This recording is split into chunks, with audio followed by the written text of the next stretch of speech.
Olá, tudo bem? O programa Rafael Abude de Violência Zero traz para você uma pessoa incrível. Estamos falando de Evandro Gregorin, que é psicanalista, treinador emocional, palestrante, escritor e tem um profundo conhecimento desse tema violência que ele traz e vai falar tudo para nós. Como vai, Evandro? Muito prazer, muito obrigado por ter aceito o nosso convite. O programa Violência Zero está realmente focado em todo tipo de violência. Tem gente que pensa que violência é só quando pega, soca, quando corta, quando mata, tal, mas existe uma infinidade. Você que é psicanalista sabe quantos e quantos tipos de violência tem. Conta um pouquinho da sua história como psicanalista na localização da violência e no método da superação que você tem aplicado e que tem dado certo. Primeiro, Rafael, agradeço pelo convite. É um prazer estar aqui com vocês. Realmente é como você falou, né? A violência, ela pode ser física ou psicológica. Sim. No caso, eu sofri os dois tipos de violência. E foi por conta desse decorrer que eu fui me especializando nessa arte do desenvolvimento emocional, da inteligência emocional, e isso eu fui encontrando saída para poder ter uma vida mais leve, uma vida mais tranquila. Realmente, a cultura nossa, quando se fala de violência física, alguns das grandes vertentes, alguns dos grandes casos, são correlacionados de culpar a vítima. Sim. A primeira coisa que acontece, geralmente, é colocar a culpa na vítima. Uma coisa que eu gosto de deixar bem claro é que a vítima sempre é a vítima, independente da circunstância. Não é verdade?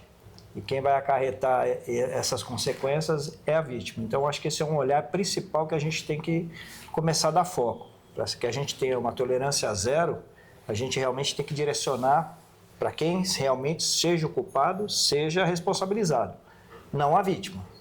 Aliás, nós vivemos numa sociedade onde o culpado nunca é culpado.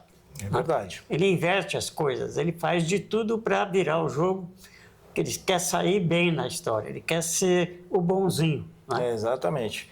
Essa polaridade intensa nos diálogos é que a gente deveria parar e rever, né? Porque, na verdade, nós somos um reflexo de uma sociedade que a gente vem construindo. Sim. Nada acontece do dia para a noite, tudo é uma construção. Né? Com certeza. A pessoa, quando ela sofre uma agressão, vamos colocar tanto físico ou emocional, que hoje as agressões emocionais, pela fragilidade do ser humano, elas estão sendo muito mais somatizadas internamente, essa pessoa ela fica muito vulnerável. E como que a sociedade faz? Além de culpá-la, né? Quando vem de fora ela é a responsável, mas e no ambiente interno? Como que isso é tratado? É como frescura, como para de ser vagabundo, levanta sua cabeça, para de mimimi. Então isso não é olhado com a devida atenção que deveria ser. Sim. Porque a dor intensa que a pessoa desenvolve com os traumas que ela passa, se isso não for reparado o quanto antes, isso mais profundo fica. Então a pessoa pensa que ela está saindo do buraco, mas na verdade ela está cavando para dentro. E as pessoas que estão mais próximas, em vez de perceber esse movimento, ajudam a potencializar ela cada vez, a afundar ainda mais. Então esse é um grande desafio. Por isso que a área da inteligência emocional, que hoje inclusive está entrando, né, tem essa norma da NR1, que começa a valer, não vale, fica essa procrastinação toda, é um olhar que as pessoas estão dando para esse momento. Porque a doença emocional, ela é uma realidade hoje no mundo. A gente realmente tem que olhar para isso. Porque que sociedade que a gente está deixando para o futuro? Até bem pouco tempo atrás, isso era um assunto isolado. Às vezes encontrava-se alguém com esse estado de, vamos chamar de possessão, de instabilidade emocional. Hoje é a maioria. Porque isso vai sendo... É uma cultura que a gente vai normalizando, né? Então, quando acontece uma situação, um ambiente que é novo, gera aquele impacto. Pode, não sei o quê, mas de uma certa forma, essa cultura da normalização está sendo aplicado no nosso dia a dia como uma naturalidade. Então você vê como que isso fosse uma coisa distante. Só que isso está acontecendo dentro de casa, está acontecendo no vizinho. Isso é uma realidade de todos. Sim, sim. E a sociedade não tem nenhum esforço de contenção disso, muito menos de como saber para lidar com isso. Falta psicanalista suficiente, que deveria ser num número maior que o número de agressores, porque eles não estão dando conta, não é? Para que a sociedade conseguisse brecar essa violência. E brecar essa violência não é assunto de um ou de dois, é de todos nós. De todos. Não é? Antigamente se ensinava coisas boas nas escolas, mas também agora isso virou assunto proibido. Exatamente. É o que eu costumo dizer assim, não é? Os nossos resultados é o que movem nossas ações. A questão é que as pessoas estão tão fragilizadas, elas estão tão sem energias, que tanto faz os resultados que estão tendo. Porque é aquele ponto. Eu olho sempre para os meus resultados. Sim. Eles estão satisfatórios? Tá bom para mim isso? Tá ok, tá tudo certo. Agora, se não tá, eu preciso fazer algo. Eu também preciso dar o primeiro passo. Claro. Só que existiu uma cultura que, assim, no consultório, por exemplo, hoje cada vez menos, né, eu faço atendimento clínico psicanalítico ali pela demanda que a gente está tendo de escalar, de poder levar mais mensagem. Então, o nosso tempo está escasso, a gente está direcionando mais para isso.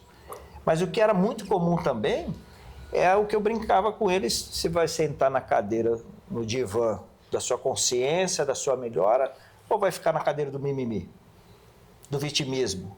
Porque sim, existe a vítima, mas tirando a agressão física, o quanto a gente não se faz de vítima perante uma situação? Sim. A gente já começa a aprender isso desde criança. De criança a gente já começa a ver os movimentos, vai chorando para ganhar as coisas, vai indo, você vai construindo.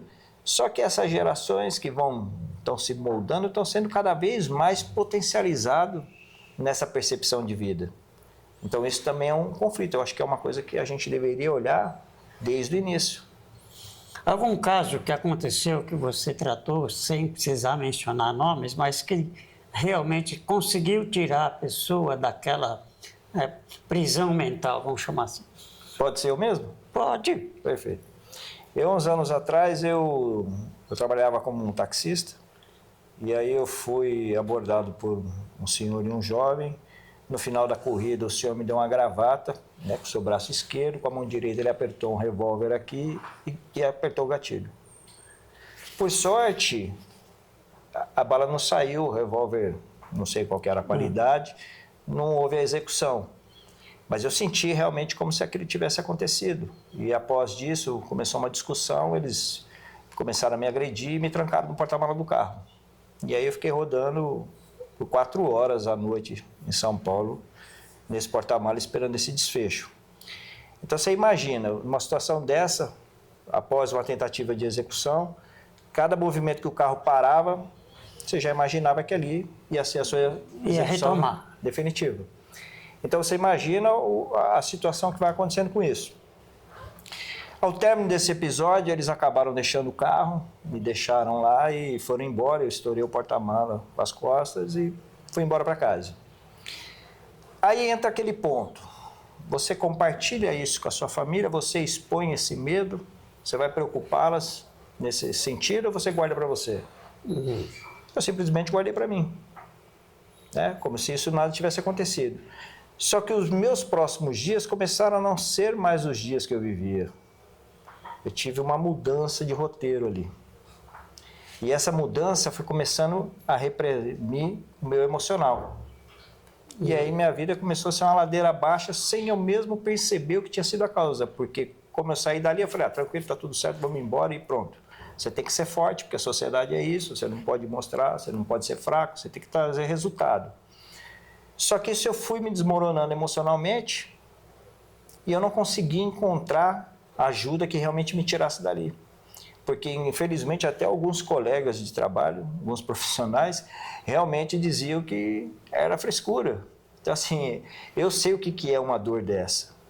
E aí foi através do meu autodidata, começar a estudar, tentar entender, o acompanhamento da minha esposa, me incentivando, que eu comecei a estudar e conhecer tudo isso. Então, hoje eu aprendi aquilo que eu vivi na pele. Então, eu sou um exemplo vivo de que realmente você pode, você consegue, e é um processo que não é fácil. Sim. Entendeu? E você realmente se sente sozinho. Por isso que a gente está movendo esse movimento, essa campanha de criar uma sociedade com guardiões da liberdade emocional, para proteger para que um possa proteger o outro e a gente ter uma sociedade mais saudável emocionalmente. É que tem também aquela situação que é viciosa. A pessoa adotou o problema, a pessoa se prendeu ao problema, se tornou um probleminha de estimação. Ela não quer se libertar daquilo, embora ela fala que quer. Existe a dependência bioquímica, nós somos seres bioquímicos. Exato. Então, todo o nosso processo, ele é como se fosse, são todas reações químicas. Os neurotransmissores, eles vão viciando nossas células para que a gente tenha o mesmo comportamento. É um processo de simbiose. Isso.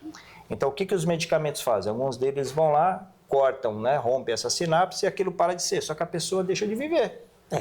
Ela fica sonolenta, fica dormindo, totalmente sem ânimo. E qual que é o outro processo? É você também começar a fazer um processo de ressignificação disso. Então, você encontrar técnicas para que você não permita que uma síndrome do pânico comece a crescer. Porque o pensamento, ele também é repetitivo. Tudo é associativo, né? Então, você precisa criar essas barreiras. E a gente, como profissional, faz esse trabalho. Vai criando, oferecendo essas ferramentas para a pessoa poder ter um suporte, um alicerce para poder tocar a vida. E para todo mundo que está nos assistindo, que receita você dá para as pessoas que sentem que tem alguma coisa prendendo ela ao passado? Eu vou deixar uma dica. Vou deixar uma dica para a pessoa que realmente tem ali aquele momento de crise, de pânico, de ansiedade. Tudo é reflexo dos seus pensamentos. Então, por algo você construiu, a mente não sabe dizer o que é verdade que você vê fora ou o que você cria dentro. E a gente começa a criar isso aqui dentro. Por uma percepção, esses pensamentos começam. A hora que isso pegar você, amigo, para, respira, se concentra, faça uma respiração profunda e com a boca você faça a contração do seu diafragma, soltando o ar dessa maneira.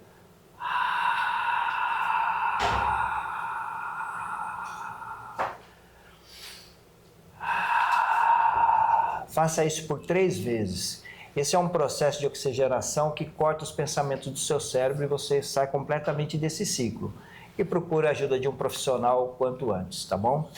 E procurando ajuda, a pessoa coloca os neurônios no lugar, a mente no lugar, o passado no lugar, e você tem a chance ainda de realizar no resto da sua vida as coisas para as quais você é capaz, mas esse passado está prendendo.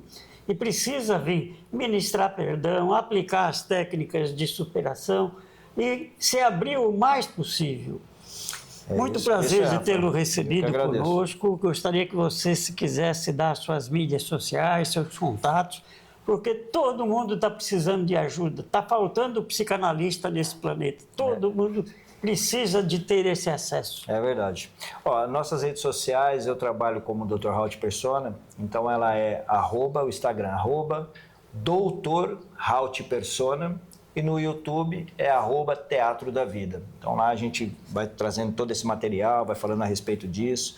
E o que falta mais é exatamente isso, né? Um ouvir o outro. Eu acho que a partir do momento que se criar essa empatia, de um ouvir e respeitar o próximo, a gente começa também a ajudar nesse processo de desbloquear as pessoas.